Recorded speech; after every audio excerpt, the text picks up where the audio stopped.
Good evening, everyone. Good evening. Oh, you're better now. Hi. My name is Sam. I'm your MC or moderator for the night. Thank you all for attending the 2024 Municipal Candidate Night. This is for the 2024 municipal election for the town of Veta, and that election is on April 2nd, 2024. This is a polling place election. The polls, which will be right here at the community center, will be open from 7 a.m. to 7 p.m. to vote in person. Absentee ballot applications are available until March 28th from the election official, Ms. Heather knows, at Town Hall. If you are unable to vote in person on election day, contact that election official, Heather Hillis, at Town Hall for any other questions regarding this election. First thing I want to do is make sure everyone just silence their phones, please. Tonight, we're going to start with a 2-minute introduction from each candidate. After the introductions, I will draw questions that you guys have all submitted prior to the start of the event. Each question I will read aloud. If the question is directed at one specific person, that candidate will answer with a 2-minute time limit. If the question is directed at all candidates will each have 2 minutes to respond. We will go until 9 p.m. or until all questions have been asked, whichever comes first. Candidates, when Ms. Hillis holds up the yellow card, you have 20 seconds left. Okay. Make sure that when you answer the question, candidates, that you please stand up and speak loud to address the whole group, and also make sure that we can hear you on the camera. Okay, so big outside voices. Okay, our candidates for trustee are Jenny Peil. Hi. Tim Tady. Carlton Croft. And Corinne Cordon. We have one more candidate in the room, and that's for mayor. It's Doug Burgott's back. Okay, let's start with our introductions. Jenny? Hi, everyone. I'm Jenny Peil. I grew up in the community. You may have seen the article or the profiles that we got to put in the newspaper. And I'm actually a 3rd-generation trustee. I was talking with my mom, and she says maybe 4th, but we aren't sure about my great-grandpa Bristol. So I'm just going to go with 3rd, so I don't have to do more research. Growing up, I went by the name Jenny Hickey. Since my last name is now Peil, I think you guys can probably understand why I didn't hyphenate. Peil doesn't really does roll off the tongue. But I really value the roots that I was able to, that I have in this community, and the amount of growth that I did here. It's so interesting. When you're here, you can't wait to leave. That's how I felt as a high schooler. Like I was really ready to hit the ground running away. But then, you go out into the world and you see other communities and you do other things and you have life experiences and you're like, oh, that little town. And so it really does have a way of being a person's roots. And so a couple of years ago, my husband and I decided to move back to the community to reinvest in this, in our roots, in our family, and for me in our community. Doing community service is just something that is sort of part of my values. Again, if you want to read the profile that I put in the newspaper, I referenced a couple of other volunteer work or community work that I've done in the past. Before moving back to Veta, I was a college professor over in Grand Junction. And so I did a lot of active work on the college campus. That was sort of my community. And still it was really big. So coming back to the smaller community is delightful. You get to actually know the people that you're working with, and you are able to better hear their interests, their complaints, and respond to those. And that's why I would like to see continue to be on the board. Thank you, Jen. Tim, Hi, I'm Tim Tady. My wife and I, Angie and I moved here in 2015. We're both prior military. So this is kind of the first place that we've been. My military experience and when I work as a government contractor, I spent a lot of time on the road, a lot of time traveling. We never had a real chance to participate in the community. And it's my belief that if you're going to live in a community and you've got the capability, then you need to contribute to the welfare and the development of that community. And really, that's my focus for being on the board. I've got a lot of good experience. I think that we've got some projects coming up over the next couple of years. Main Street revitalization project, a water treatment plant project. Those kind of things are going to take putting together requests for proposals and evaluating those proposals. I've got a lot of experience in that area. I think I can really contribute in that area. There's some things that we have to look at from a planning perspective. The town hasn't had a comprehensive plan since I think the last one was done in the 1980s. And what that comprehensive plan does is kind of establish the vision for where we want to go in different sectors of the town. And I want to be involved in that. And I think we need to be involved in it now, particularly because the county is developing a joint comprehensive plan. So, you know, we need to make those mesh, and we need to have some visibility in that joint comprehensive plan. I know the board has been working on that. I know they're looking at funding to hire a contractor to do that. I don't want to overcommit, but if I got on the board, I'd like to have a chance to look at the joint comprehensive plan, and I think I might be able to develop a comprehensive plan, at least a draft comprehensive plan for the town, without spending that money on a contractor. I think emergency management. When I was with the board earlier, I did the emergency management evacuation plan. The county's putting one together. I think we need to look at that. And I guess my time's up. So thanks. thank you, Tim. Carl, Good evening. Hi, I'm Carlton Croft, and first of all, I gotta tell you how honored I am to be here with these folks. Now, I've had a chance in my position as Economic Development Director at Worthington County to work with Tim when he was on the Economic Development Board. What a great guy. I so enjoyed Tim. And Jenny's been so nice to me, and I've been the new kid on the block. I've got to kind of be on the board as a fill-in for the last couple of months, which has given me a chance to really see all the hard work that everybody does. And Corinne and her husband have just done such a wonderful job with the golf course and bringing that space back to life, and all the money that you've invested in it. So appreciative of that. And then Mayor Burgage, I'd gotten to work with Doug some in the past, but actually seeing him on a regular basis and his depth of knowledge and is just fabulous. And we're so lucky to have Doug as our mayor. And so I'm just really honored to be with such fine folks. So why in the heck vote for me? I'll tell you. First of all, I have spent 3.5 years as the Director of Economic Development and Tourism for Worthington County. Before I came to that position, I'd never done anything in government, but it's been a really great chance to learn. Second reason is I don't have much of a life, so I got and then finally, you know, I really love Veta, with the exception of my next door neighbor's dog who barks all the time. But outside of that, I just love Veta, and I would love a chance to be in service. Thank you. thank you, Carl. Corinne? Thank you, everyone. My name is Corinne Cordon, and I'll start with, I am the most newcomer here, probably of everyone, or I feel that way.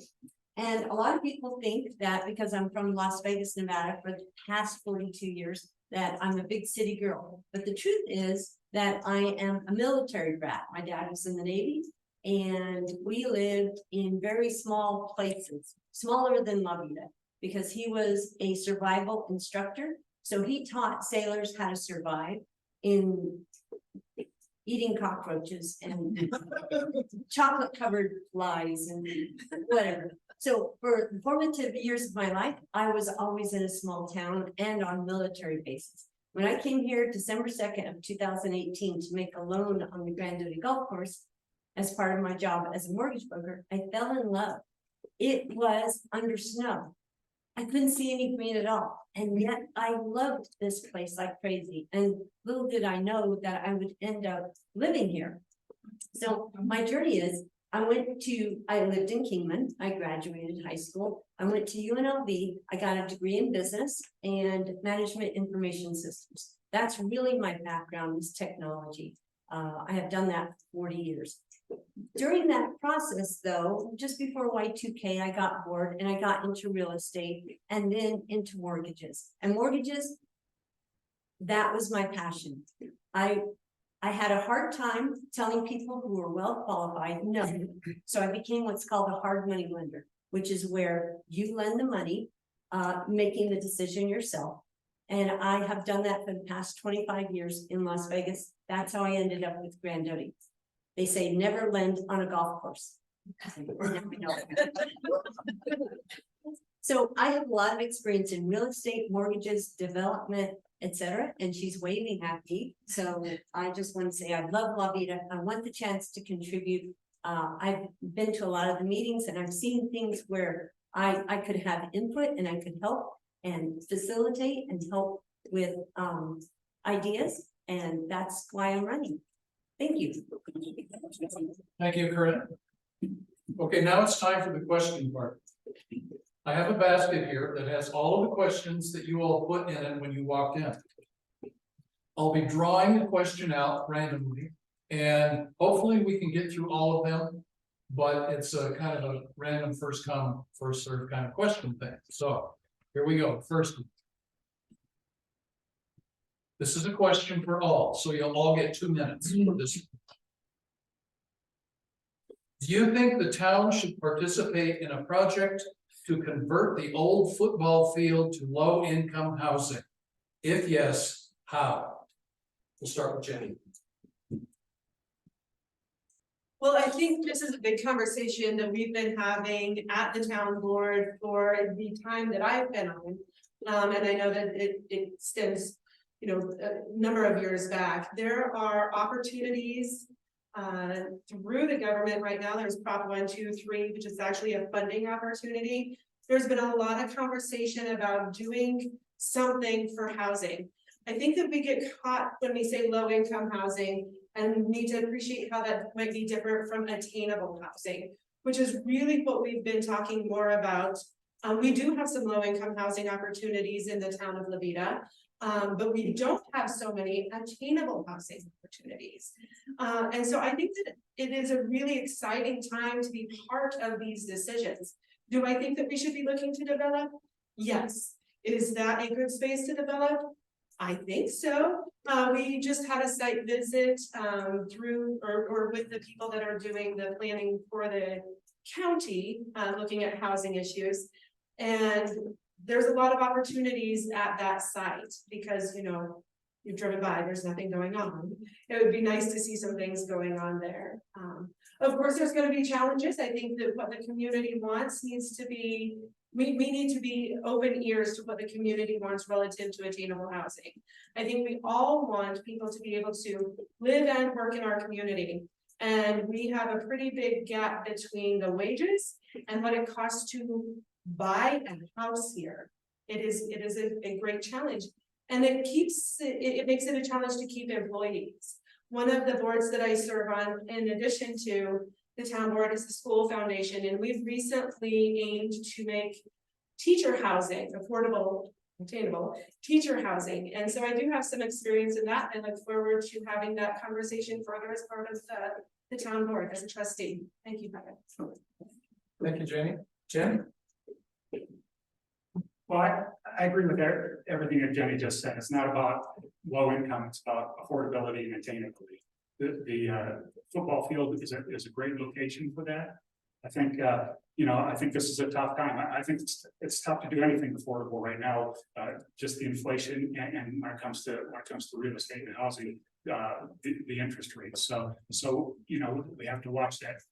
We have to be careful that we don't downsize the homes to make them attainable and affordable at the cost of being what we really want to see in town. So we have to reach that balance. And the other thing we have to worry about and development in the town and housing or consider anyway is the water resources. So, we have to make sure that everything fits within the water budget that we've created. And that puts a kind of a limiting factor on development. Not that it stops development, not that we can't work around it, we just have to be aware of it and make sure we take that into consideration when we're looking at 2000.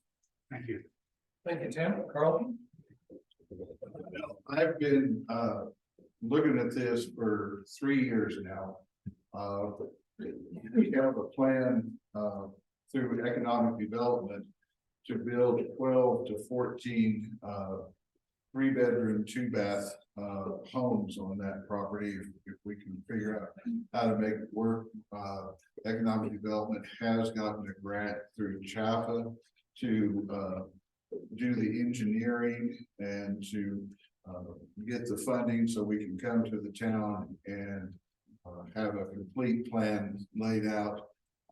These would be very nice manufactured homes, and we're looking at a price point around 200 to 230, which is that missing middle that we don't have here in Veta.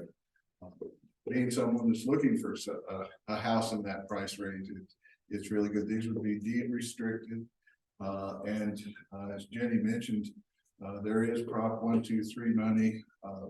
Economic development was able to be one of 16 organizations throughout the state that received Prop 123 funding for a housing project over in Walsenburg, where we're going to be doing the same thing. It's going to be 22 houses and in that same price point.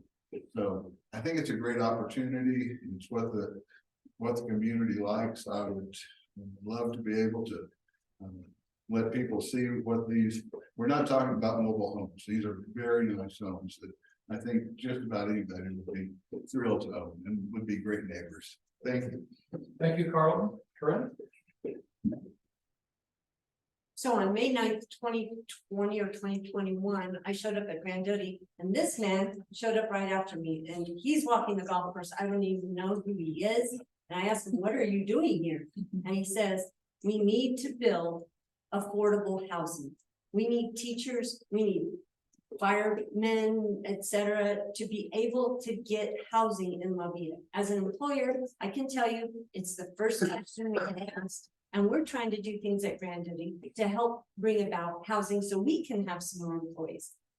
Having said that, I have tremendous experience in development. And I was in the workshop where they presented the information about this development. And I approach it a little bit differently because as a mortgage broker, the end result is that the consumer must be able to afford that house. And all the costs that go into development result in the price point at the end that the consumer can afford to buy. And so I would love to be able to participate in those discussions and add up those costs, having a lot of experience in that, to see if it's even possible to get housing at that price point. And manufactured is one of the solutions a lot of communities are looking at. And that has other particularities that need to be looked at. So from my point of view, what I would like to be able to do is investigate, research, listen, analyze, make sure that the numbers work out for what the end result is expected, and make sure all of that matches up. And if so, this community, and I agree with everything that they say, we need affordable, attainable housing. We need to be able to have people come to this town and have jobs and have a place to live. Thank you.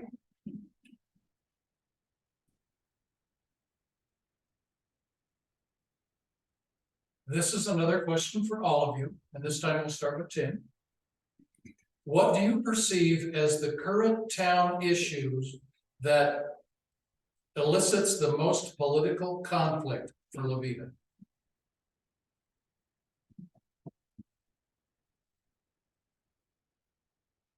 I don't know that there's a lot of political conflicts. I think everybody up here and I think everybody on the board is just trying to do the right thing, you know, for Levita and make the right choices. I think there's some challenges that we're facing, and I think, you know, I think sometimes I think people and the board, I think everybody gets locked into trying to find an elegant single path solution to things, and I think that's not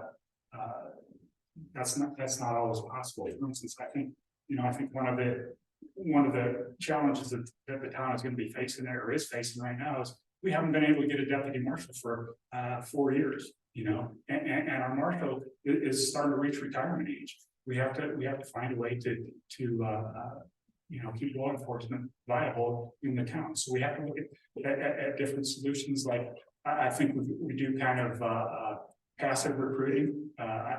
If I was on the board for this particular issue, I'd reach out to the bases, to the MPs that are getting out of the service, the military police, the air police, see if they'd be interested. And on our end, then we have to look at amenities that we can provide those young guys. You know, like we've just talked about affordable living. I'd like to see if we could, you know, and I'd probably like to do this for all the town employees. You know, don't make them pay the full price on water. You know, other than helping us service the debt for water, and then cut their so give them some of those bennies and bring them in here. I think that's what we have on our time. Thanks. Thank you, Tim. Carlton?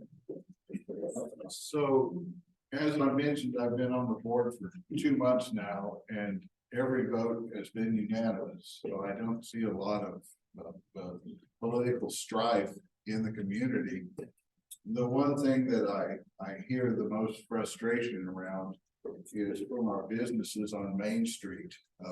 It's been a rough winter for them, and how can the town make an environment where winters especially are not such a struggle? And I think that is an issue that's going to take some time and some work. But you know, again, I just don't see a lot of strife in this community.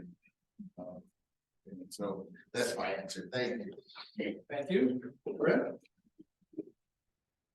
I'll second everything they said already.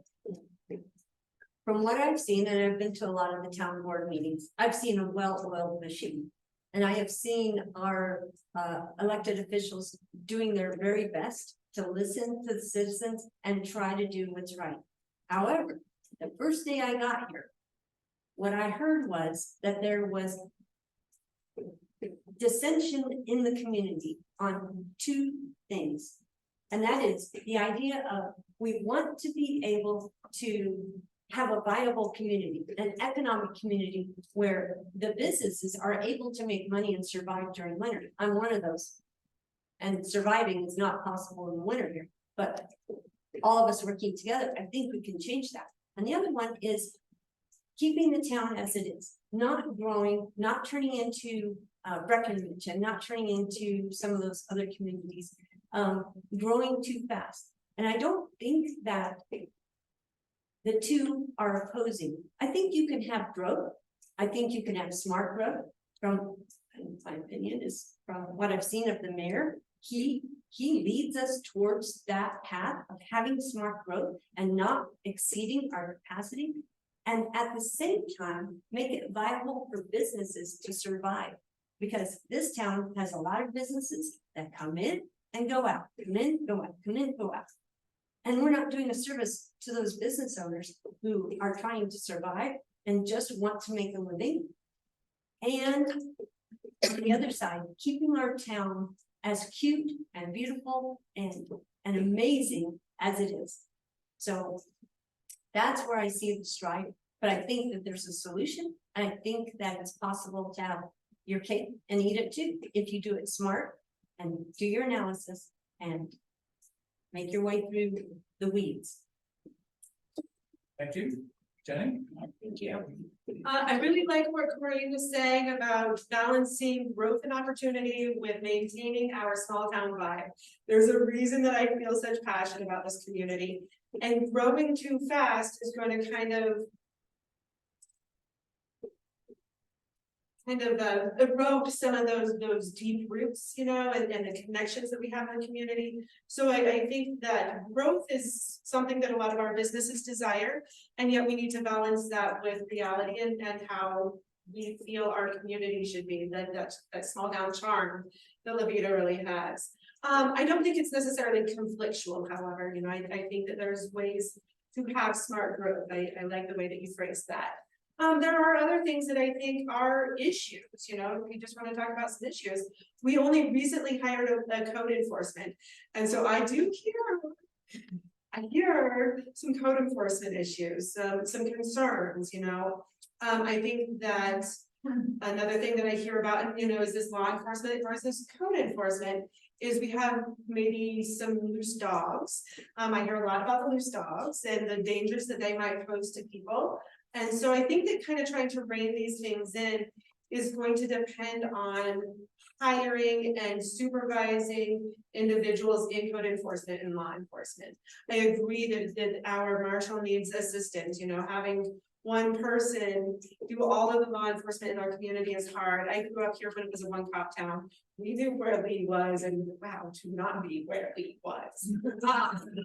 And I think that we are facing challenges that are much more dramatic and extreme than what I observed as a young person. So I think that increasing the support for law enforcement is key. The one last thing that I think that we, I hope to see us continuing to address, again, not conflictual, but our roads and alleys and sidewalks need attention. This should be a walkable community for all abilities, and we have some work to do. I'm excited about those opportunities that are coming up. Thank you, Jenny. The next question, and we'll start with Carlton because it's again for all. What is the most difficult element of serving as a town council trustee? Well, for me, it's the late nights. I get to bed about 9 o'clock and we're still talking at 9 o'clock. It really has been a joy for me to see all the exciting things that are coming about in this community. And you know, some of our communities here in Worthington County are really struggling. Worthington County is struggling a bit too. We don't have those problems. I mean, the people that have been on council for the last number of years have really done a good job making sure that there's money in the bank. And so I really, you know, outside of staying up a little too late, it's really been a joy. I appreciate it. Thank you. Can you repeat the question? You bet. The question is, what is the most difficult element of serving as a town council trustee? Not having ever done that job before, I will tell you, I believe what will be the hardest part for me, if I win, is balancing the passion that some people have for some projects that they have, that they really want to happen. I've seen this at the county council, and then balancing the needs of the rest of the group. Thank you. Balancing, sorry,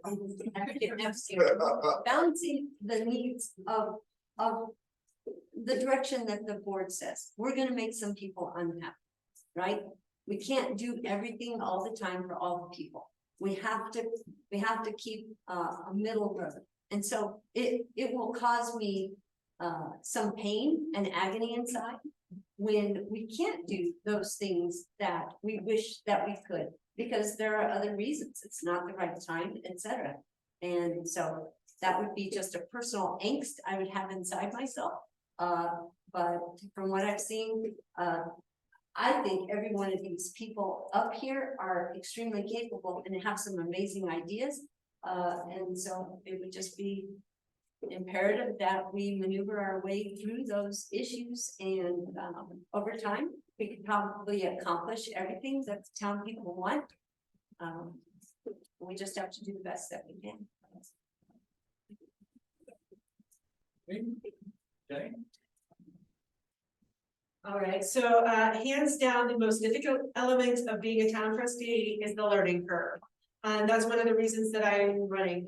I am sitting in a position which was appointed, not elected.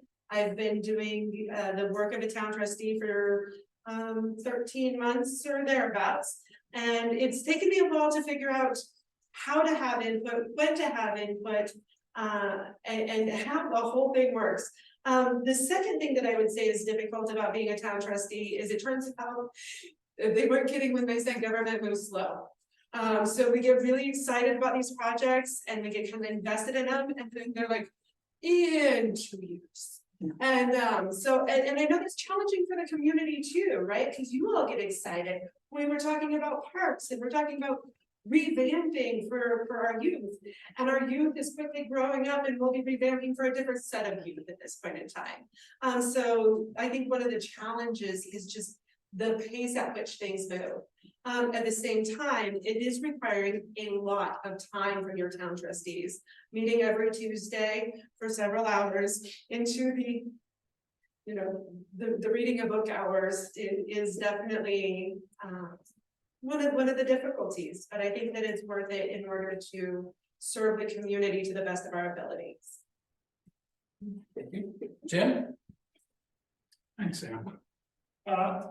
As far as difficulties go, I don't know, I think it is about time management, really. And because the town trustee's job goes well beyond those meetings too.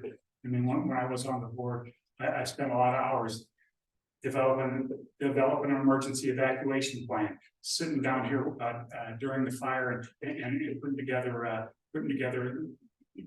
together statements and helping put together statements to recoup some of the money, you know, sitting in on all those. I participated in developing some recovery plans then. And so that all takes time. And luckily I'm in a position where I'm still working essentially full time. I do consulting, but I have control over the hours that I'm working and when I'm working. So I can devote it. I do tend to get kind of nose to the grindstone and buried in this stuff because I actually enjoy the challenge of it. That is a rough thing, and I think everything that people have brought up to is really challenging, especially Corinne. You know, our job is to be stewards of the town resources and serving all the citizens. And it can be tough because there are people have their niches and their special interests and they're very vocal, and so you have to try and remember too that you got to look at the impacts and the effects on everybody in the town when you're making those decisions. Thanks. Thank you, Tim. All right, this is for all, and we'll start with Corinne. For the past 3 years, the town has been without a code enforcement officer. Now that the town has hired a code enforcement officer, what is your plan to assure the town's codes will be enforced in a timely, fair, unbiased, uniform process? Oh my goodness. That is a loaded question. And I have no idea how to answer it. I don't know if all of those items that he listed off are even possible to be fair, unbiased, equal in treatment, consistent, always there, always finding the violations. And I don't know who we hired because I wasn't at the meeting, so I don't know who this wonderful, awesome person is going to be.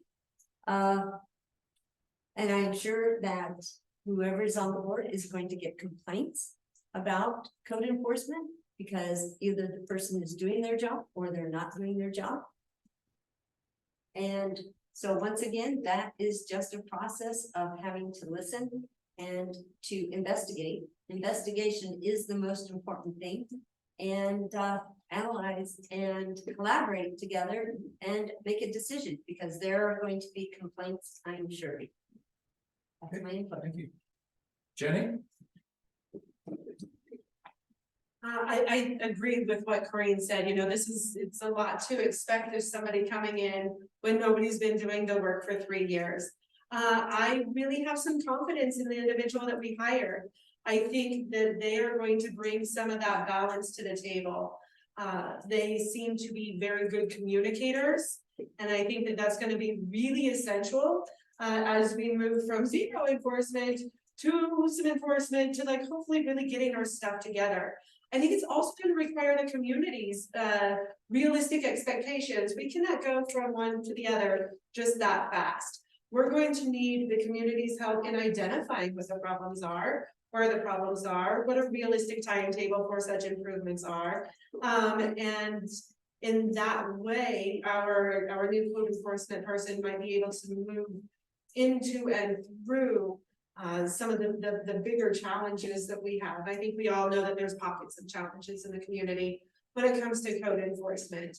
And so I think making sure that that individual has a good support system, a good advisor to look to in the community is going to be pretty essential. And I'm really hopeful that we're going to be able to have a smooth transition from the nothing to the actual enforcement. So fingers crossed. Tim? So Jenny make some good points, and made some good points with the previous question too, about training. So you have to have the right person, a qualified person, a person who does have communication skills, and then they've got to get some training on the codes themselves and understand the codes and work through those. Part of that comes through experience. They need some good supervision and some good guidance. That doesn't come from the board members, though. That we're not the people that are the supervisors for town employees. That falls really to the mayor and probably the town clerk also, who really has day to day. So, but for us, our end of it is understanding any complaints that come from the community, taking that back, bringing them to the board, talking about with that with the mayor, coming up with solutions for that, and working it through that way. Thanks. Carlton? Well, I've been on a lot of panels interviewing people over the last few years, and the guy that we hired was just a home run. I mean, he has a great background. I won't go into any detail, but I'm very excited about having him on the team. I think that the point about support is very important. A friend of mine got hired to be the code enforcement for the county, and great guy, but every time I talked to him, his head got just a little bit bigger. Authority, and he eventually ended up punching a citizen, which is not a good thing. So I think that really being able to support our new code enforcement gentleman, who I think is going to do a great job, and I think he comes with the background to understand that. And I feel safe that there's not going to be any punching, but.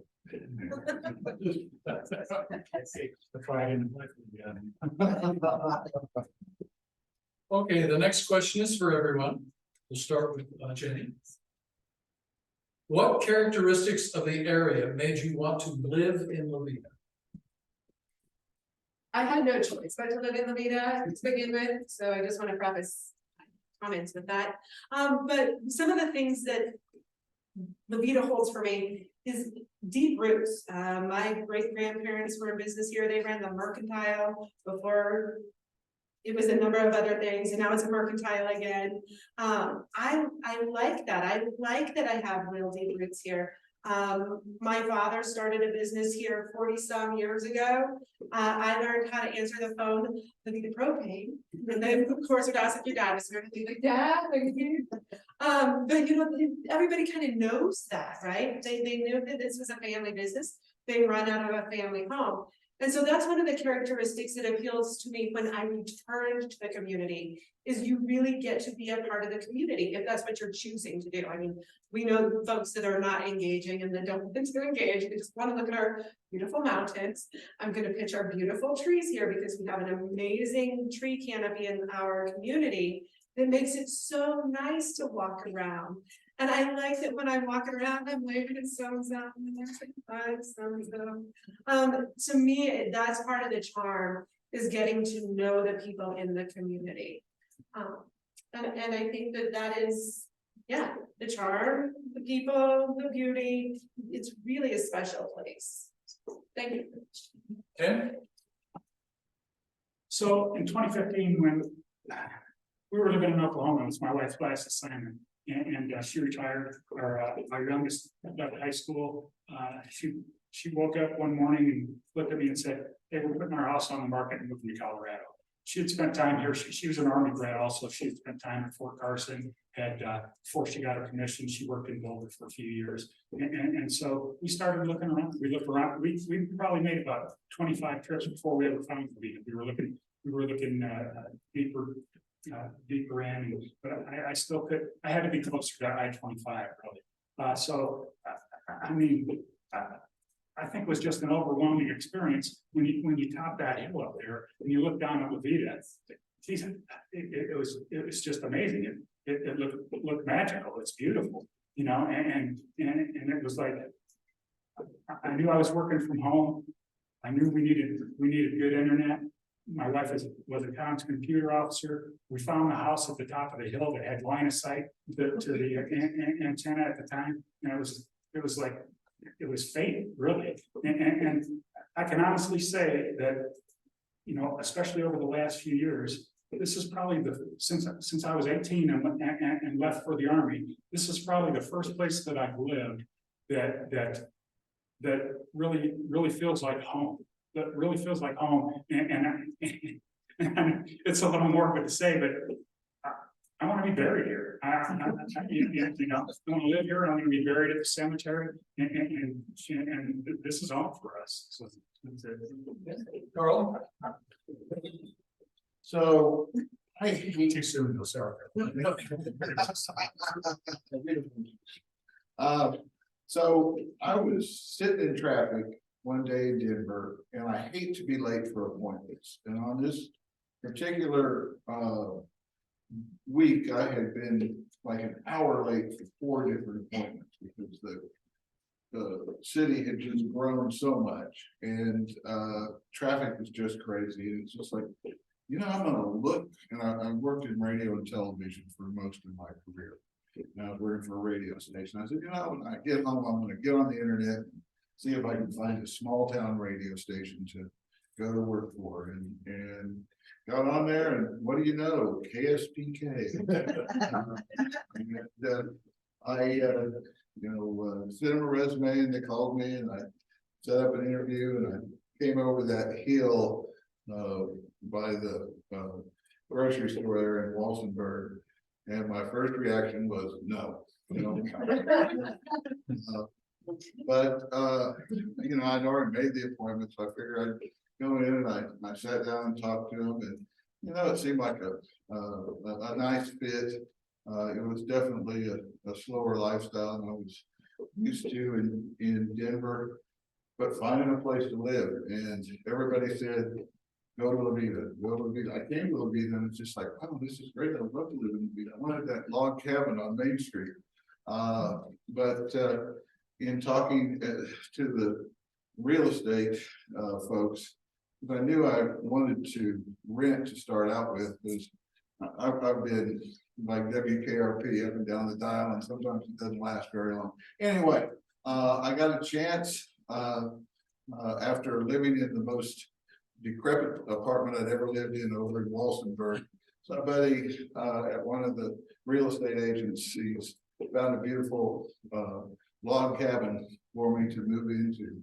And I've loved Levita ever since. So thank you. Brent? So, super easy. I don't like 120 degrees. I hate 120 degrees. Now, my husband loves 120 degrees. He worked in needles for 15 years, every single day, and thrived. So I had told my husband, because we're getting ready to find our last home, that either I wanted green or I wanted running water. Okay, and he went and found a place. Oh, no, I wanted a view or I wanted green with running water. And he went and found a place in Vegas, amazing view. And that's where we were going to build our forever home. But then on December 2nd, 2018, I had to come here. And I hated the fact that somebody had decided to close a business, an industry in town that then brought economic devastation to a town. That really just irritated me.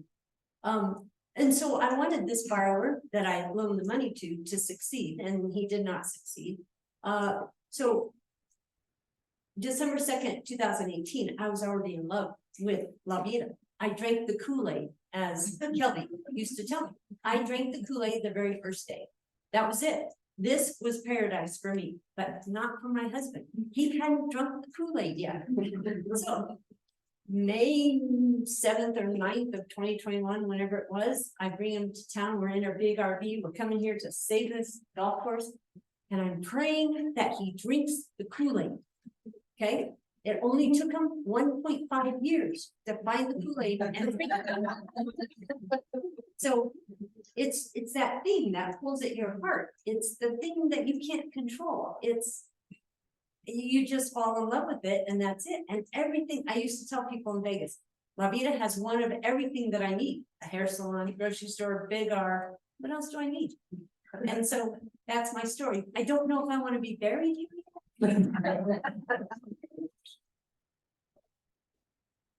Again, for everyone, we'll start with Tim. Can you cite examples of negative effects from economic growth? And how can those be mitigated in Levita? Yeah, I think, gosh, I wouldn't necessarily call it negative effects of economic growth. It's probably growing too fast. You know, you look at towns like Salida and you know, Breckenridge or whatever, and growing too fast is always a problem. We kind of have some natural controls over that, like I said, because of our water, you know, our water budget and those kind of things. But I think the tough thing, and this has been brought up already a couple times, is the turnover of businesses, and I think that's tough on a town and tough for the town. So I know when I was with the board and I can't remember what organization you were with at the time, but we had talked about getting somebody to help us take a look at our codes and the ordinances, and just kind of sitting down and reviewing the codes and ordinances and seeing were there things that were an impediment to business that we could fix. And I think, you know, I think that still needs to be done, and we need to take a look at that.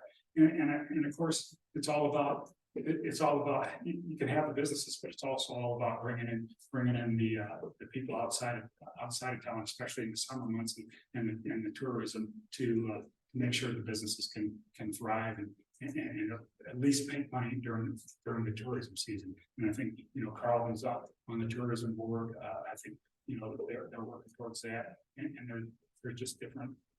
We need to look at, you know, going out and making sure we're advertising this area really well and advocating for customers, you know, as much as businesses. So thanks. Carlton?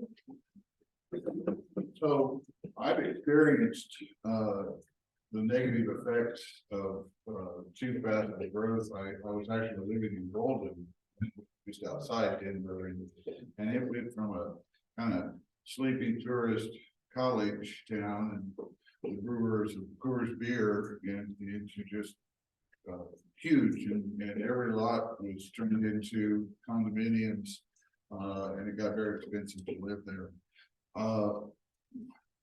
I don't think we're gonna have that problem of just exploding, or we already would have.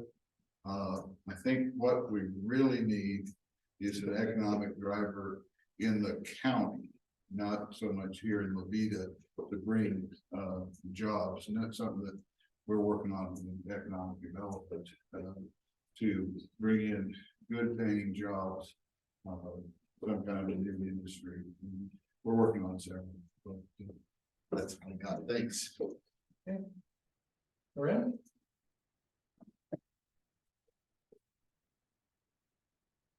So you get the negative effects when you don't have a master plan. Exactly what Tim said.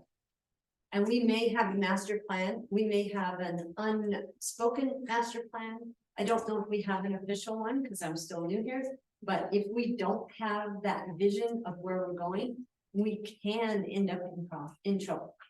Pollution, littering. I don't know if everybody has noticed this, but I don't see any litter in this town, and I don't know how we do it. But we don't have litter like everybody else does. Traffic,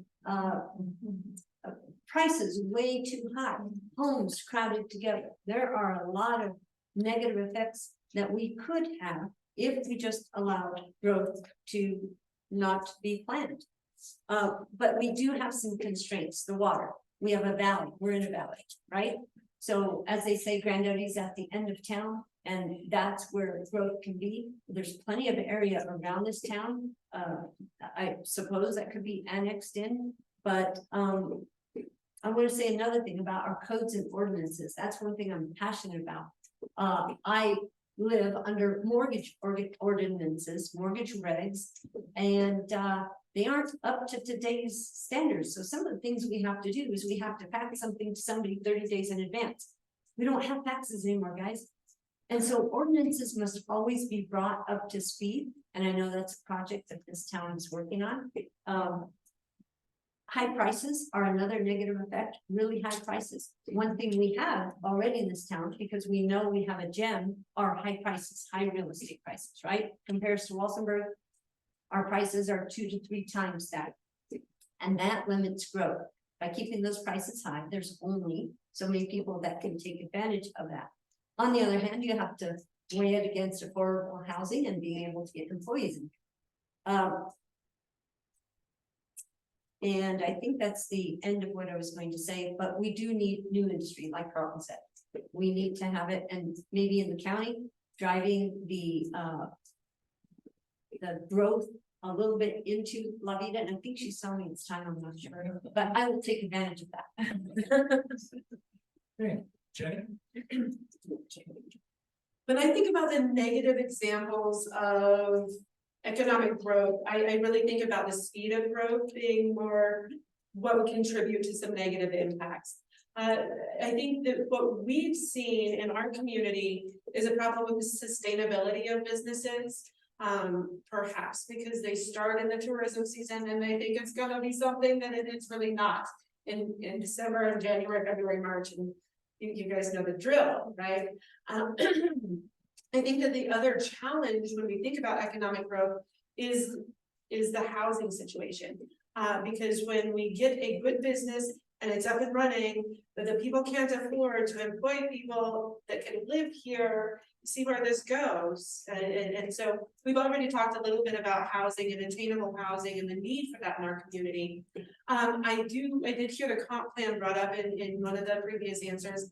And I do think that is going to be a very helpful guide moving forward when we think about what should economic growth look like in our community. We have not had a revitalized comprehensive plan since 1976. And I think that we need something that is current and something to guide us and to guide our community as we think about what kind of growth do we want to see. Thank you. Okay, Carlton, let's start with you. What is your understanding of having a conflict of interest? Do you feel you have it?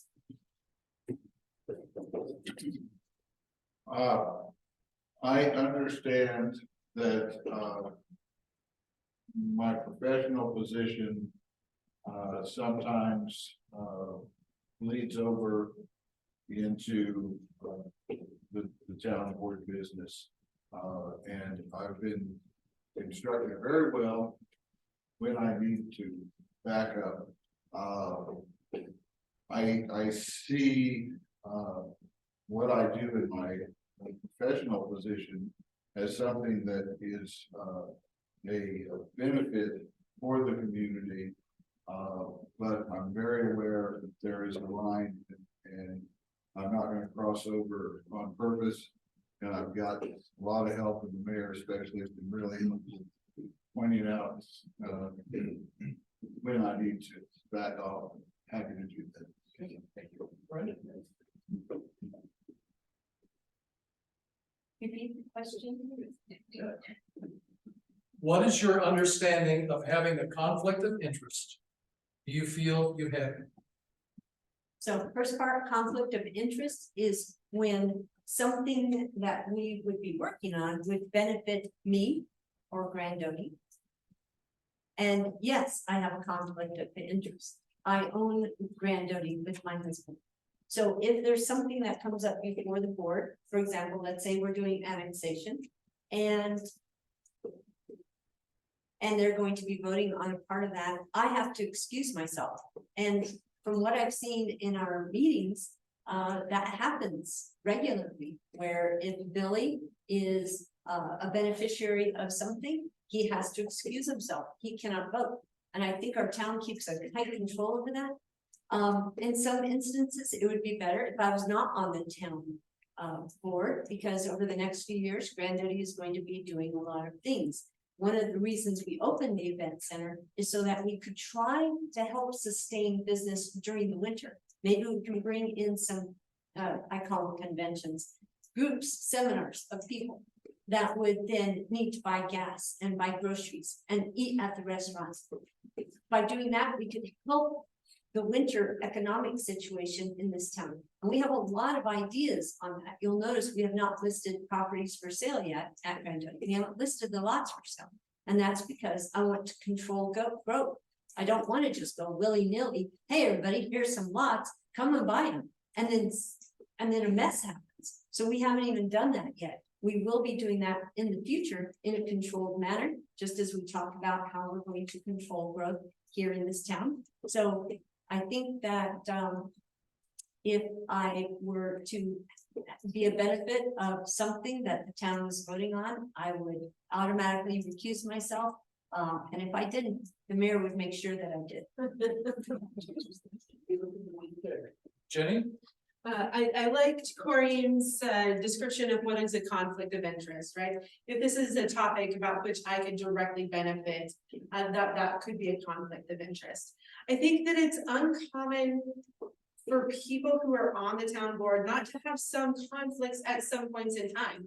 Most of us are business people or connected to businesses in the community. And at times decisions that the board is making might have some impact on those businesses. But as has been said by the rest of the board, we have great guidance in when that might be a conflict, correct? And you simply abstain at that point in time from voting on that issue. You might really like to, but it's not appropriate and it might not be ethical. And so conflicts of interest need to be managed responsibly. We're not going to avoid them, but we can manage them responsibly through abstaining when that is appropriate. Thank you. And Jen? Yeah, I mean, luckily we don't have to really individually come up with what we think the conflict of interest is. Each one of us got a booklet, you know, that specifically called out and defined what conflict of interest and the ethics that need to be applied are. So it's pretty common understanding that I think we share and that's actually written for us that we can use and apply and refer to when we need to. Personally, I don't have a business in town. I'm not affiliated with any special interest related right now. I haven't looked at conflicts of interest that, you know, that I would really need to worry about at this point. Thanks. Okay.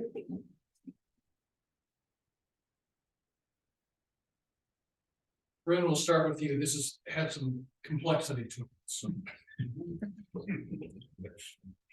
I think that what Levita needs is blank. Or I think that Levita needs to blank. And I'll read this again, and I'll read it 4 times if I need to. Okay. I think that what Levita needs is blank. Or I think that Levita needs to blank. I think that throughout the evening, we have all talked about the things that Levita needs and what Levita needs to do. So I think we've all got a good idea. For me, the most critically, and this is me personally, we need to make sure businesses can survive, especially through the winter. We need to make sure that we can hire employees and house employees and ensure that the good employees are able to stay in Levita and contribute. Those are my top 2 things, so thank you. Okay. Jenny? So the first thing that has captured my attention in this question is what Levita needs is, and this is a really big answer, we need a comprehensive plan. And that, you know, that is going to address a number of elements. That's the idea of a comprehensive plan. And I think that we need to be collaborative in building that comprehensive plan. We need to be thoughtful. We need to be critical thinkers. We need to be active listeners. And so that means we need you, the community, to be active in the process as well and expressing what your hopes and desires are for the community as it moves forward. The idea of a comprehensive plan is that it will serve as a guide for moving forward. So in short, what Levita needs is a comprehensive plan. Thank you. Jen? I can't believe nobody's got an answer. Levita needs more cowbell. Actually, what Jenny said is exactly right. That's that comprehensive plan. We need to establish that vision and develop our projects and programs working towards that vision. I think you know, as far as I don't think the town government can ensure the success of any business. I think what we have to do is we have to provide an environment where somebody who comes in with a good business plan and the capital make it happen, that they can thrive here. And that's, you know, about the infrastructure. That's about, you know, beautifying the town. I think the Main Street refurbishment program, I think that's a huge step. But you know, those are all. And it goes right back to what Jenny said, but those are all, we're kind of piecemealing things in here, and we have to put that plan together to really focus on exactly what our priorities are and where we want to go, and then develop projects and programs out of there. Carlton? Well, what I think Levita really needs is a healthy Worthington County. Worthington County always leads the state in unemployment. We are always bottom 5 per capita income. Now, that's not Levita, but if we could have healthier neighbors, all ships rise with rising tide, that would be very helpful. One of the things that to me makes a lot of sense is to really work on attainable housing. So when those things happen, and I think they're going to happen, it just takes longer than I wish. Moving at the speed of government is a real deal. It's frustrating. Someone that's spent most of their life in the private sector, but I think housing. I think that infrastructure. Levita's done a great job with infrastructure, but continue to work on that to make it so when there is growth in the county, No, we've got the only affordable land on I-25 from the Wyoming border to the New Mexico border. Somebody's gonna figure that out sooner or later. And so I think growth is coming, and for us to be a part of the smart growth that we want, housing is big. Thank you. Okay, start with Jen. How do you plan to collaborate with other board members and the public? Thank you. I think that collaboration relies upon mutual respect. One of the things that I am very good at by way of my training, by way of my experiences, is perspective taking.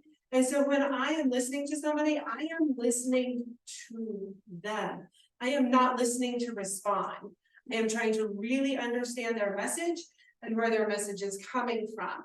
And so I think that if we can establish mutual respect for one another, we can collaborate with one another. Thank you.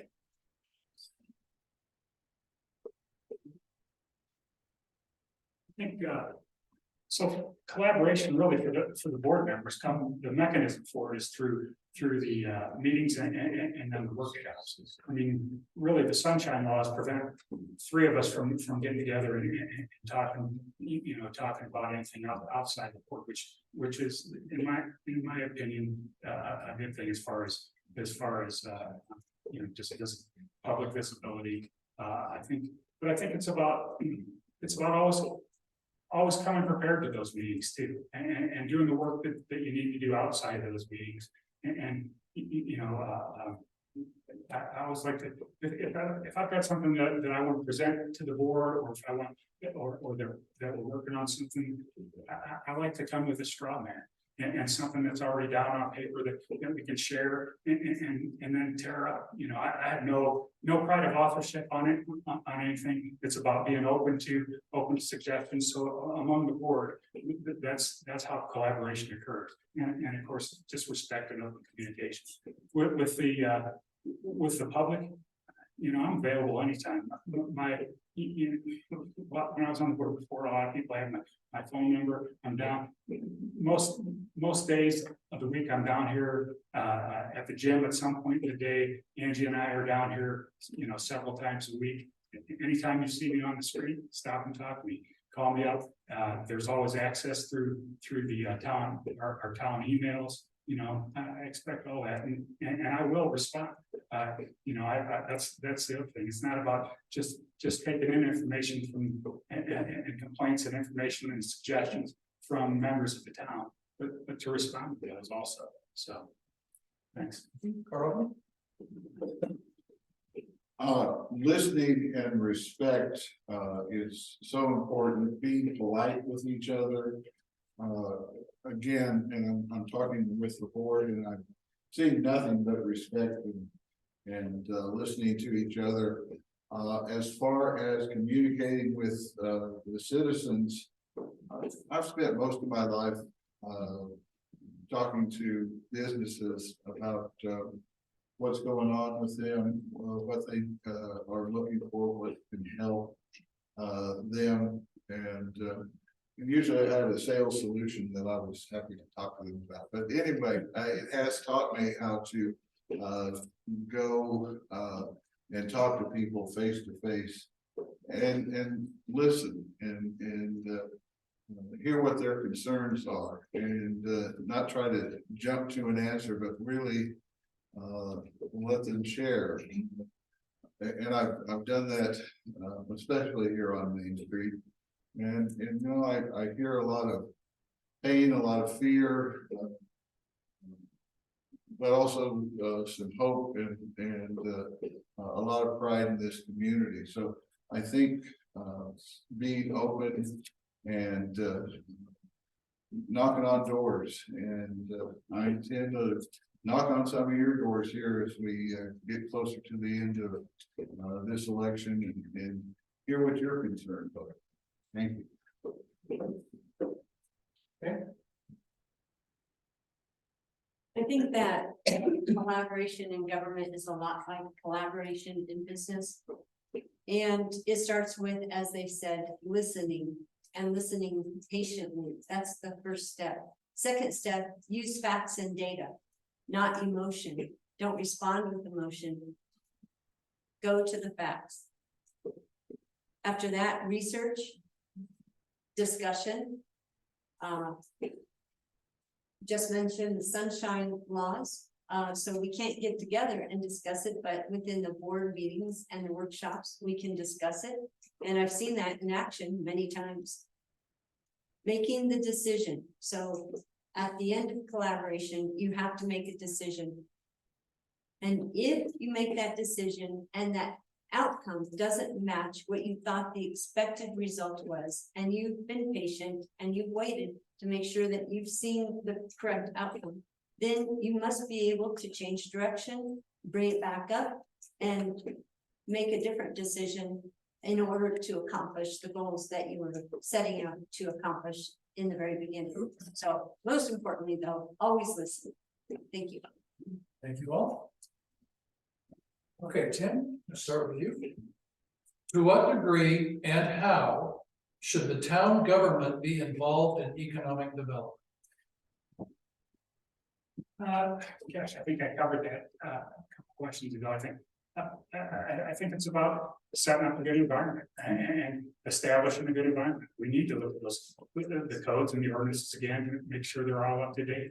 We need to have, we need to make sure our infrastructure is in place.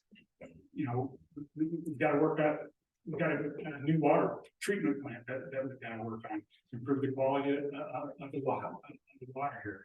I think steering new businesses, people that come in to town that want new businesses. I think the county economic development has got a program where they will sit down with prospective business owners and actually talk to them about what are the codes, what are the ordinances, what do you need? Okay, what does the market look like here? So I think, as town board members, when I come into contact with somebody that wants to start a new business, it's directing them to those resources and being able to direct those folks to those resources to help them along and to help them make decisions, even want to start a business here. The one thing I can't do is help them develop a business and implement a business plan that makes them successful. That's the essence of being in business is taking on that responsibility for yourself.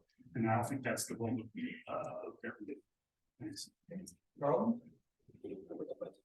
So for me, what the community can do is to make the ground good for business to be able to grow, and that includes the infrastructure, that includes the housing, the clean water. All those things are very important. And then we've got some things that are working, like we've got a new chamber of commerce. It's a countywide chamber of commerce, and the city's going to be a part of that. In fact, they let us lease super friendly terms the depot down here, so we're going to have a real presence in Veta for the new chamber of commerce. It's also important to arm citizens with the tools they need to be successful if they want to open their own business. We've started a business incubator. It's in Walsenburg, but the programs are going to be brought also here to Veta, which is a free service that teaches people from the ground up how to start a business. The town of Veta helps support that efforts with funding for economic development. So that's a real key and very helpful to these things. We've got an industrial park that we're building in the county. We're going to have a truck driving school. Really excited about that because that's a real hook to industry. We've got trained truck drivers, which is a hard skill to find and qualified people like that. So all those things work together, and the town is doing a great job of helping. Right? Bottom line, my belief is that, yes, government should take a proactive role in making sure that there is a viable ability for economic development in the town. And I may differ maybe from Tim's opinion on that. Not only is the town required to provide the resources, the sewer, the water, the streets, the trees, that we have a town board or a tree board. All of that comes together. But the second part of it is commercial space. The ability to open a business. We get a lot of calls. We have gotten a lot of calls. Once they found out we bought Elk Valley. Do you have space for lease? Do you have space? Do you have space? Do you have space? If I cannot tell you how many times I have received a phone call, can we lease space from you? We don't have maybe, and I'm not sure about this, but we're working on it, the correct zoning areas or the correct, what else is there besides zoning, the other one, which is called, I can't remember. Anyways, the town should be proactive in that so that business can come here and find a place. The old school, I think that's one of the things that the town was working on, the zoning on, and going through the process of getting it so that that school can be used for commercial or residential. And I was in one of the workshops where it was discussed, should it be this type of zoning or that type of zoning to allow the uses that are needed for the businesses in town. So codes, rules, licensing, being able for new businesses to come in and find out that information, critical. This community or maybe the state is very different than other states, and having a resource where you can find those out in advance would be very beneficial. The Chamber of Commerce, very happy. I was one of the first members, very happy that we're doing that in this town, and she's waving it like that. I think that means stop talking, right? We can finish it. Okay, Jen. I really appreciate what the other candidates have said about economic development and how we can be involved. One of the first things that comes to my mind, having Carlton recently joined the board, is the importance and value of collaboration with existing efforts.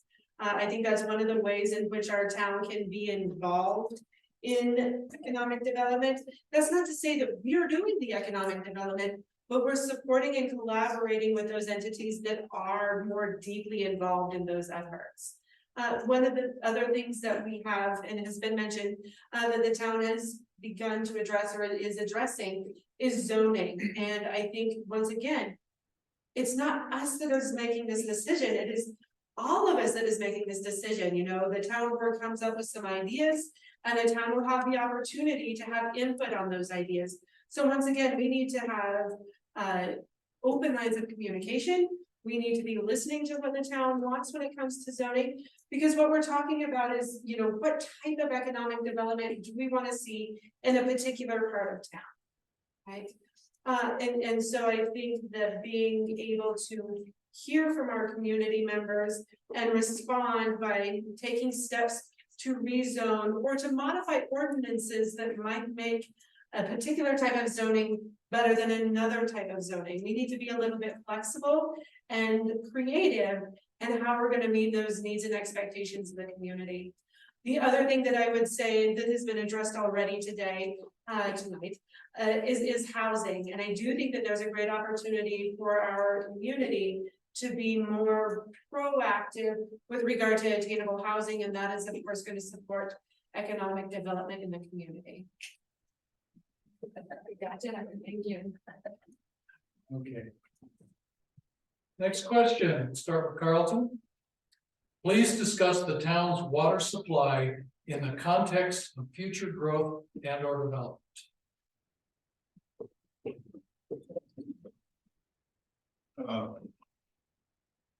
It is my understanding that we've done a good job as far as having clean water, but we still need to do some more work on that. It's also my understanding that we've got about 67 total water taps left for the town. And we need to use those in a judicious way. So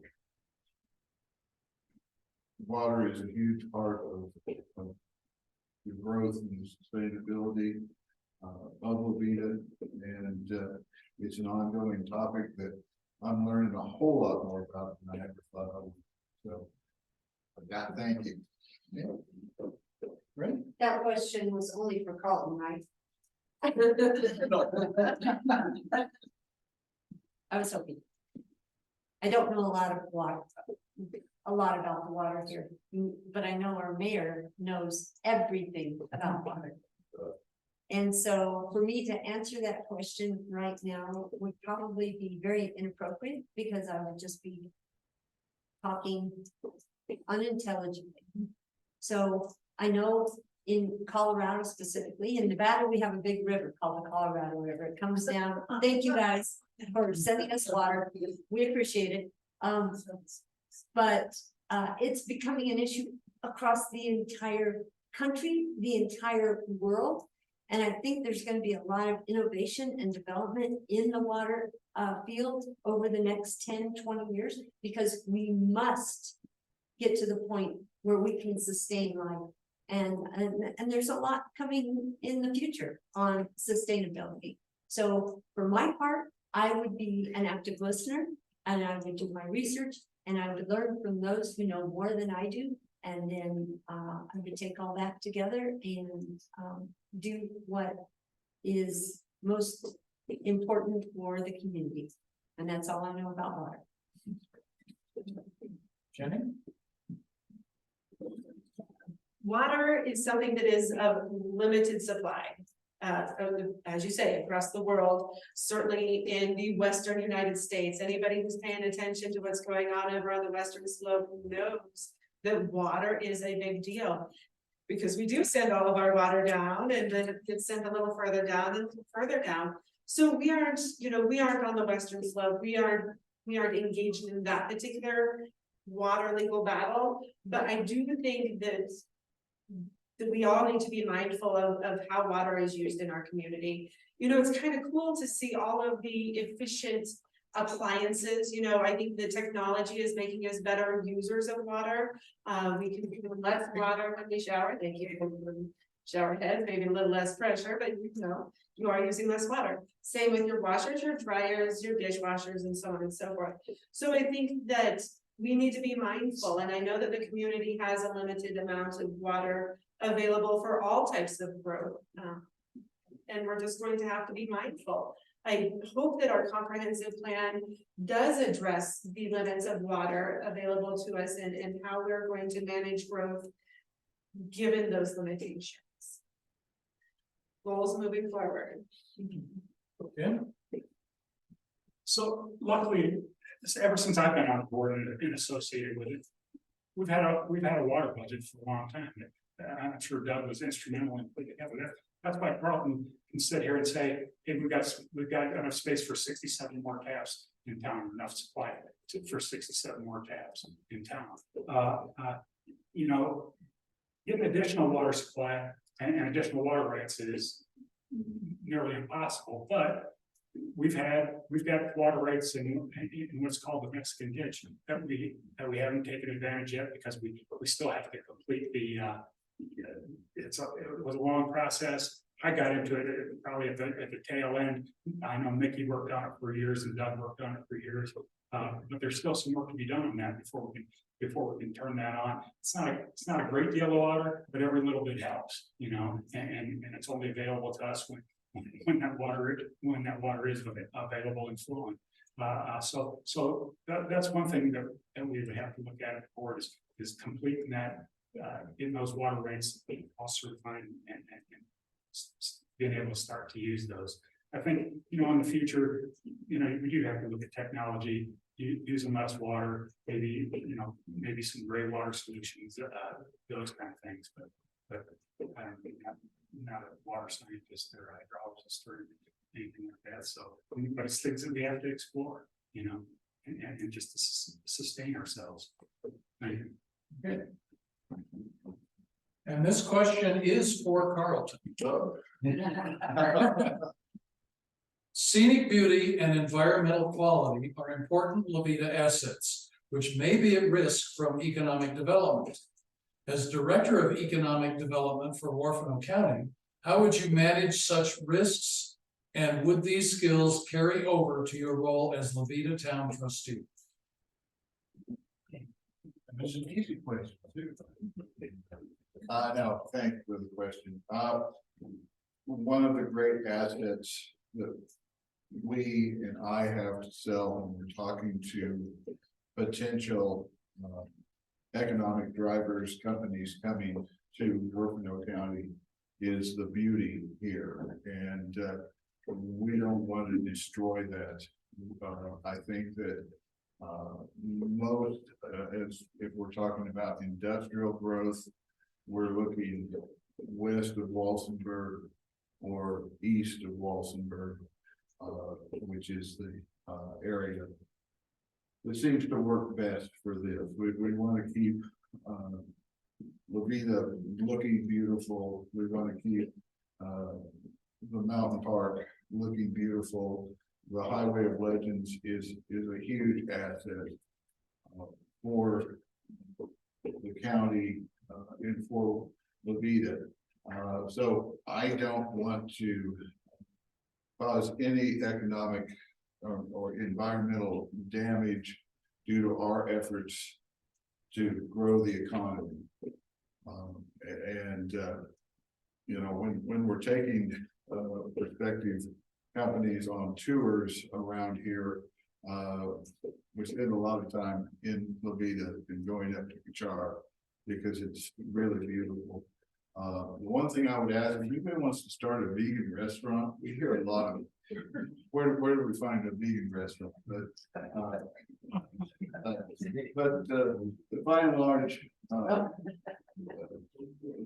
our beautiful environment here is a crown jewel of Warfano County, and so we don't want to do anything that's going to hurt that. Thank you. And we'll start with Corinne. What plans does the town have of beginning to pave the streets? It has been said that grants are available for this. This is a good question for me, guys. You know how I care about the streets.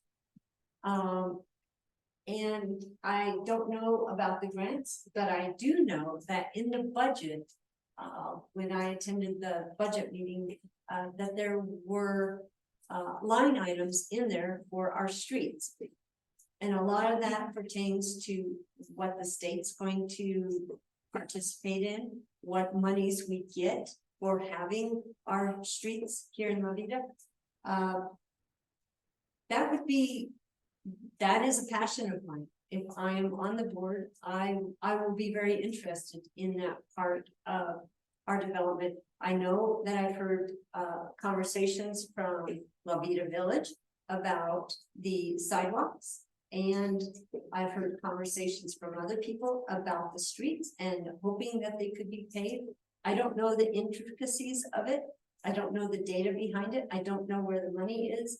I don't know any of that, but if I were to serve on the board, that would be one of the things I'd be interested in exploring and finding out more, and then finding out what the community is looking for. Some of our streets are paved and some of them are dirt, and maybe everybody is happy with that, or maybe they're not. I don't yet know that. I do know the condition of the streets in Grand Doty. I do know that my truck goes like this all over the place. And I do know that this year there's some money in the budget for us to seal our roads and protect our roads. And I have learned a lot about asphalt over the past couple of years that I did not know before. And it is important that you seal your roads and take care of your roads. I never thought about that before, but it is critically important if you want to save that asset, that you take care of it and do the sealing and those other things that are necessary, filling in those cracks because those cracks become larger, etc. Thank you. Okay. An interesting question. I live on a dirt road that has a lake. So streets and alleys, streets and roads are definitely something that is a need to address in our community. My understanding is that this idea of paving all of the roads in the Veta was kind of washed away. A lot of years ago when my grandfather was on the town board, and at that time, the town board said, we want to keep the charm of our community. Part of the charm is the dirt roads. I know the dust, I know, it's not necessarily charming all the time. But you do hear from people that are like, well, it does make it really feel like a small town. You guys have like 2 paved roads. There are plans to pave other roads, not plans to pave the whole town. We have plans to improve Francisco, particularly moving toward our new retirement, assisted living facility, excuse me. And I think that that's what we really need to focus on, is not paving all of the roads, but making sure that everything is safe and accessible for individuals of all abilities. And I think that that's something that we need to pay attention to, not just on our roads, but on our sidewalks. And so, is there grant money? I know that there is some, like I say, for the plan to pay part of Francisco Street. But also the upkeep is the other thing that we always need to consider. We can't just go out and pave a bunch of stuff without a plan to maintain it and keep that up, because it doesn't happen. You guys have driven out toward Valley Road, and you know there's potholes in that paved road. So we need to be thoughtful in where we are investing those efforts and how we're going to maintain those efforts once we put the work in. Thank you. I'm one of those guys that I think it's charming. I like the dirt roads. I like being able to know my family and my friends who live on the East Coast and in Washington, DC. Hey, I got 2 paved roads in this town. I have to go to the post office to pick up my mail. We don't have any stoplights. Yeah, I mean, you know, I think if we're talking about, you know, whole scale paving, it's so much more than just paving the road. So if we're paving all the roads in town, we have to worry about drainage then. And so then we have to put in a drainage system. Then we have to put in, I would imagine, a retention pond, because we can't just shove that water back into the Katera just willy-nilly. So that all has to come into consideration and study too. And the other part is it's the total cost of ownership. It's not just going to cost us to pave, it's going to cost us to maintain and keep those roads up to date. And I would imagine that I don't know for sure. We'd have to do the study, but I would bet that that's more expensive than maintaining dirt roads. I know maintenance of the dirt roads is tough. You know, there's so many factors involved with competing priorities for the maintenance guys. The weather. You don't want to go out there and scrape the roads and do the roads when it's really dry. You know, there needs to be some kind of moisture on there. So if we're doing it during the dry season, that means we have to have a water truck out there, and so it's just more of those resources. But I think I think there's a way that we can do it that makes it passable. I think the dirt roads also provide some speed control. I know on the east-west roads, when I'm traveling the east-west roads, I don't see a lot of speeders on those on the roads that are running north and south. That's where I'm seeing a lot of high-speed traffic. So, yeah. Well, a lot of great points have been made about paving the roads, and there are grants out there. One of the downsides with grants is most of them call for matching funds that the town would have to come up with. And this new downtown program that's going to be starting, I understand, this fall to redo some roads is going to be great. But I agree with everybody saying that the charm of our country roads, the speed control of our country roads, our dirt roads are really nice, and they do add to the charm of the community. It's one of those things that really has to be looked at on a block by block basis. And then also, going back to the comp plan, see where we're gonna be moving forward with that, and if it makes sense, because it's not just, as everyone said, it's not just simply putting down, some asphalt and calling it good. It's a long-term investment, figuring out the best way to do it. Thank you. All right, start with Corinne.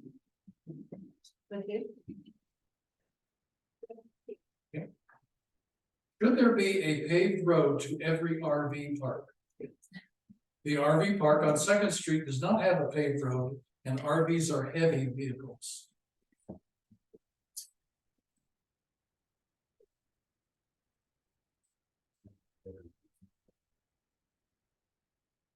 I don't know. I would imagine that's because of the dust that question came up. I think that's something that we could look at on the comprehensive plan. There's probably other parts to this that I'm not aware of, so.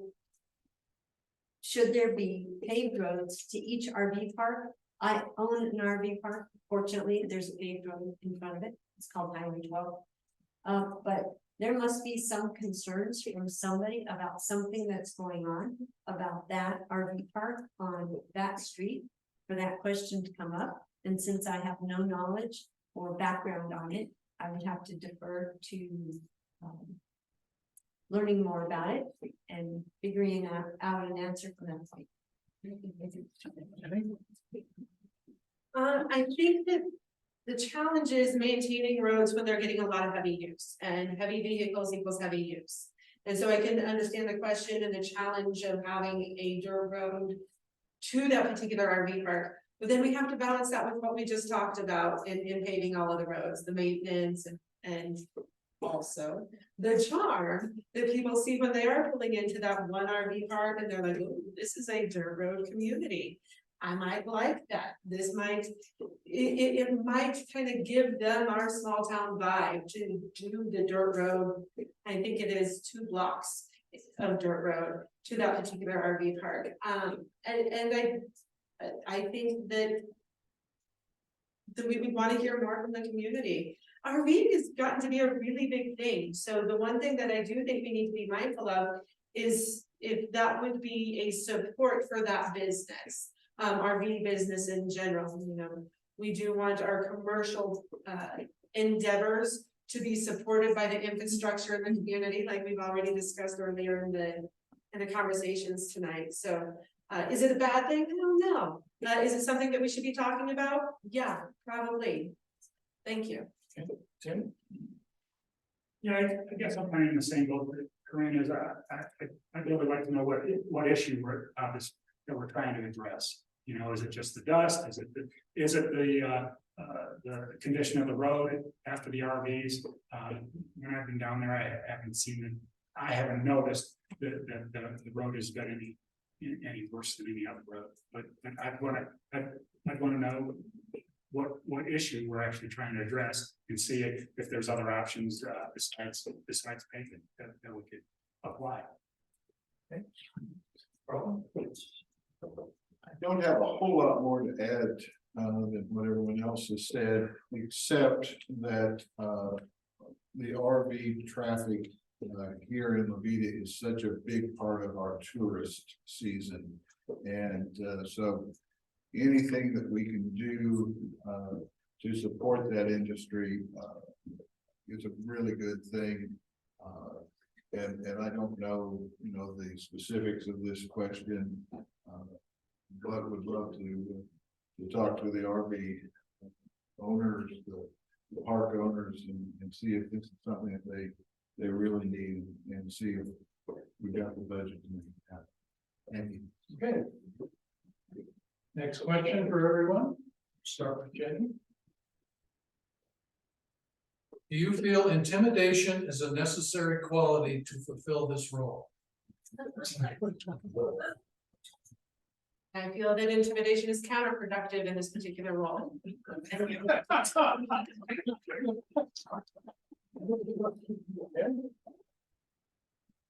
No. Carl? You know, And Corinne? I can't think of a single instance where that would be valuable. Okay. It's on the card.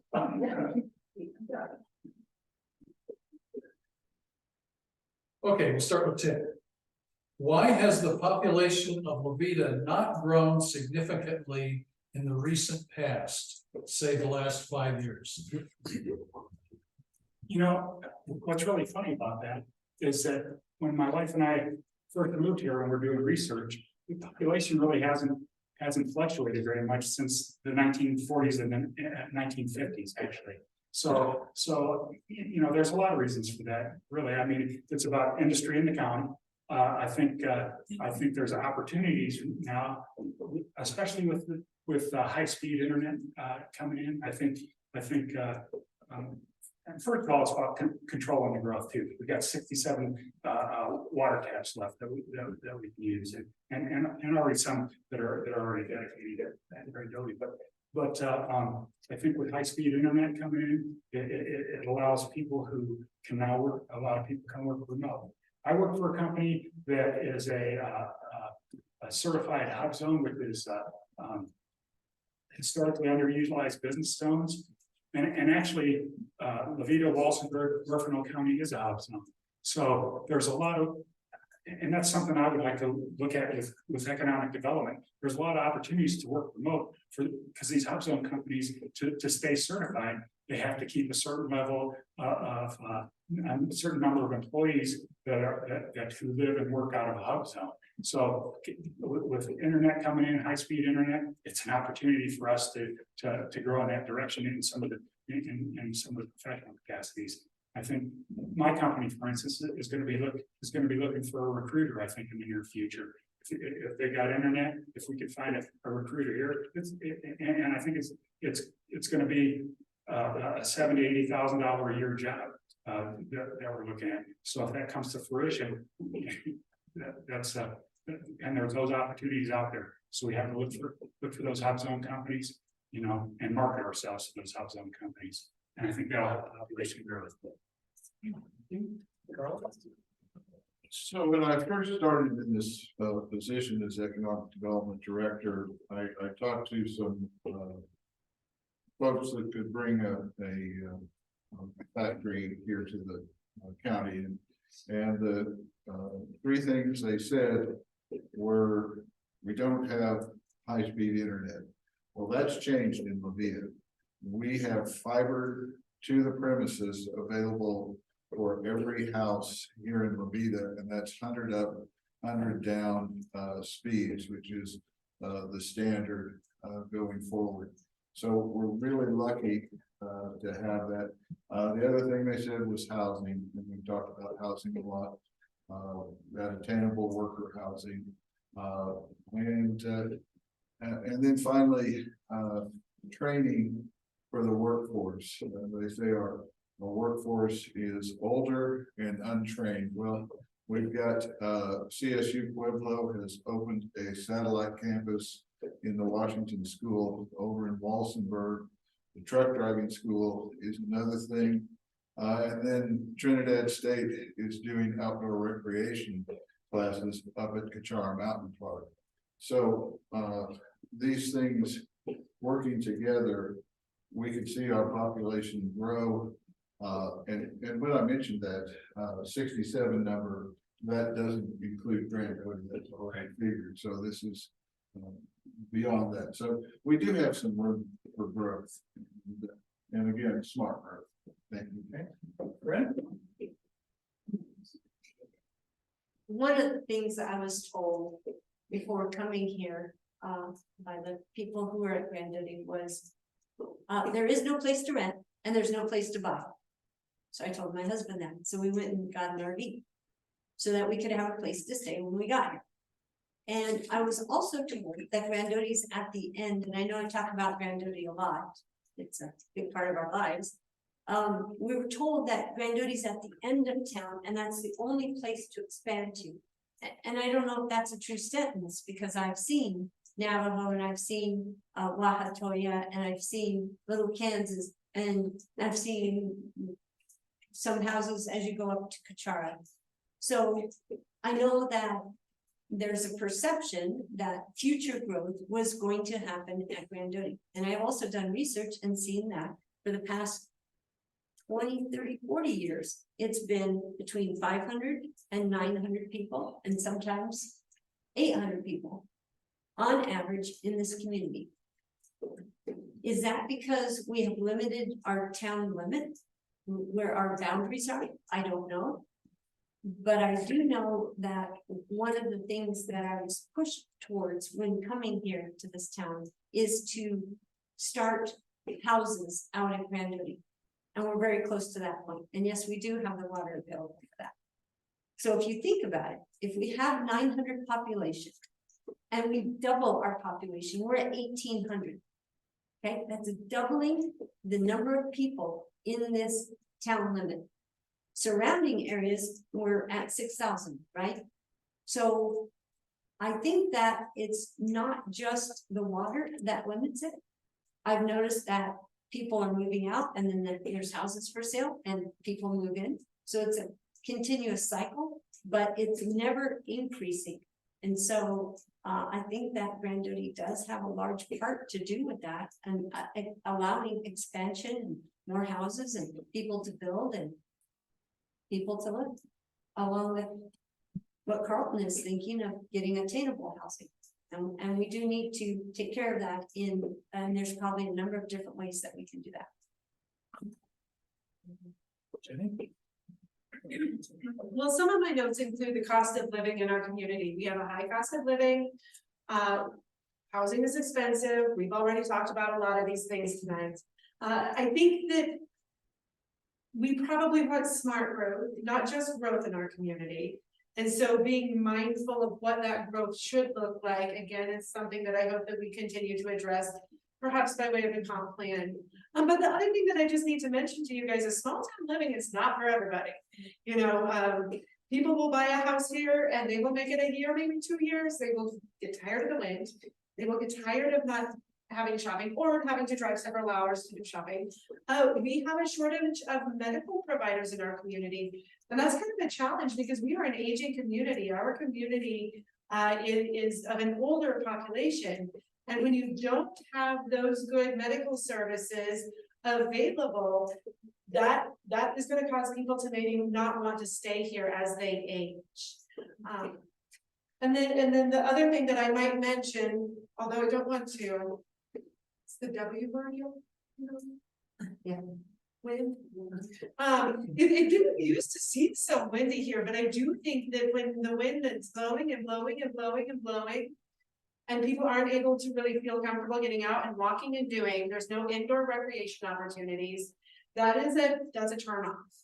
And so I think that maybe being mindful of how we can create opportunities for people to recreate, even when the wind is blowing us, you know, and we have to walk sideways just to be upright. And that's a challenge, but I don't think we can change the wind, but we can change the opportunities to do other things when the wind or the weather, and we did just get a couple of things. So those things matter too, even though they're part of the charm sometimes. Thank you. Okay, we're getting very close to the end. I would like to give each one of you 2 minutes to make a final statement about your candidacy for the board. We'll start with Jenny. Okay. It's really getting started here, you guys. In my opinion, relative to my position as a trustee, I mentioned at the beginning that one of the challenges of being a town board member is getting up to speed. The learning curve is real. And now that I'm there, I think I have found my voice much more. I am more aware of the things that we are aiming for, that we're doing, that are funded. There's a lot of things to be excited about. There's also things that really need our attention that we haven't yet started working on. And I want to be part of that. There's not a lot a person can do in a 1-year time on a town board. And so I'm running for a full 4-year term so that I can have a full impact now that I got my feet under me. So thank you.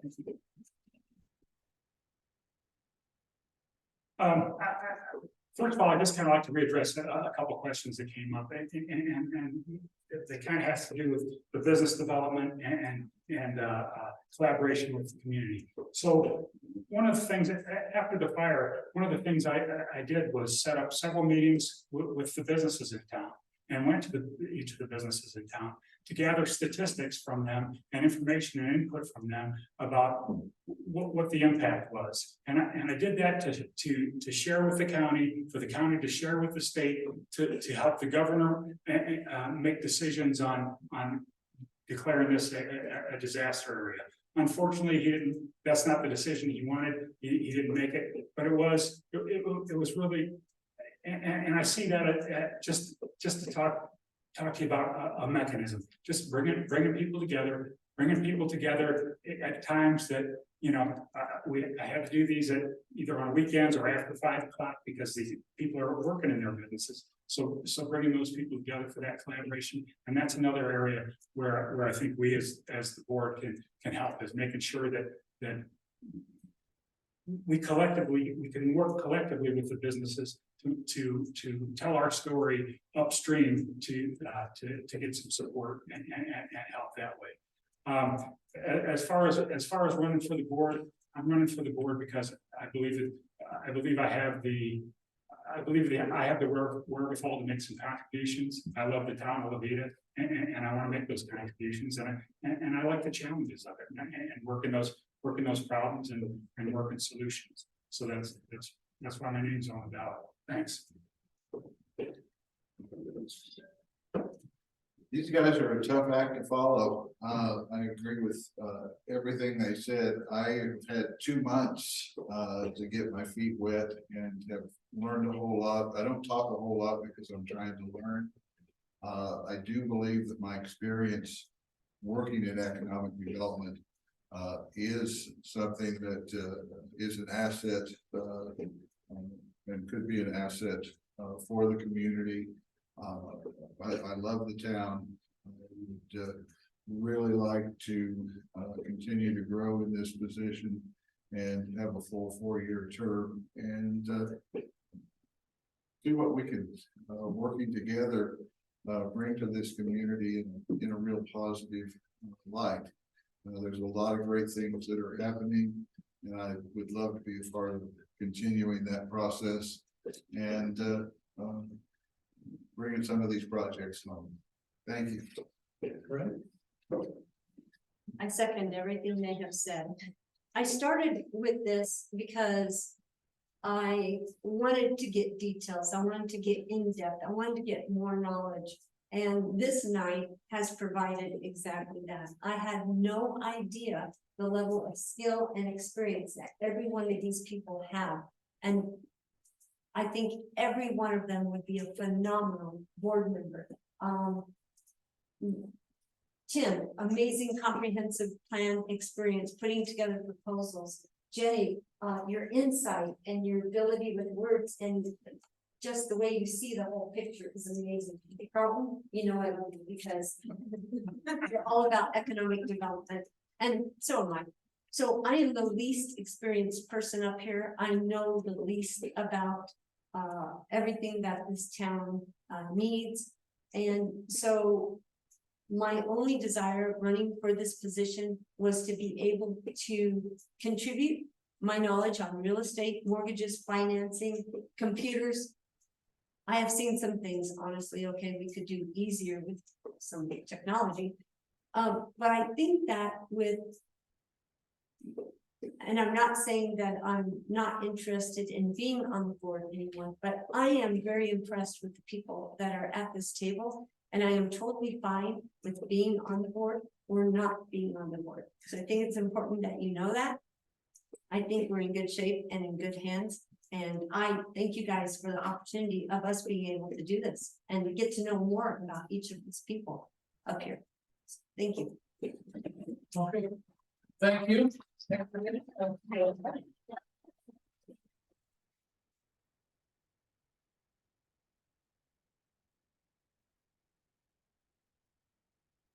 Thank you all for coming. Thanks for your giving.